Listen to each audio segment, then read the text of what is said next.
নমস্কাৰ। আমাৰ এই দিনাংপাৰাৰ মানস বসুমতাৰী মেমৰিয়েল মধ্য ইংৰাজী বিদ্যালয়ৰ খেলপথাৰত ৩২তম বাথৌ মহোৎসৱ হ'বলৈ গৈ আছে ওদালগুৰি জিলাৰ। ইয়াত দুদিনীয়া কাৰ্যসূচী লোৱা হৈছে অহা 13 আৰু 14 ছেপ্টেম্বৰ।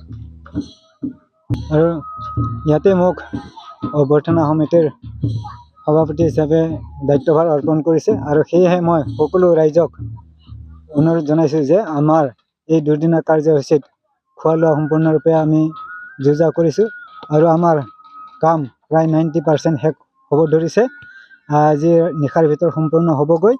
গতিকে অহা কাইলৈৰ পৰা সকলো ধৰ্মীয় লোকসকলকে ইয়াত অংশগ্ৰহণ কৰি যে ধৰ্মটো কেনেকৈ পালন কৰিব লাগে সেইটোৰ বিষয়ে কিছু জ্ঞান ল'বৰ কাৰণে মই সকলোকে আহ্বান জনাইছোঁ। মই আমাৰ ডেকা ডেকীসকলক এইখিনি অনুৰোধ জনাওঁ যে ধৰ্মটো কেনেকৈ পালন কৰি নিজস্ব জীৱনৰ সুপথ নিৰ্ণয় কৰিব পাৰি আৰু ধৰ্মৰ জ্ঞান লাভ কৰাৰ লগতে নিজৰ মাইণ্ডটো শীতল কৰি ৰাখিব পাৰি, সেই জ্ঞানখিনি আহৰণ কৰিবৰ কাৰণে ইয়ালৈ আহিবৰ কাৰণে মই প্ৰাৰ্থনা জনাইছোঁ।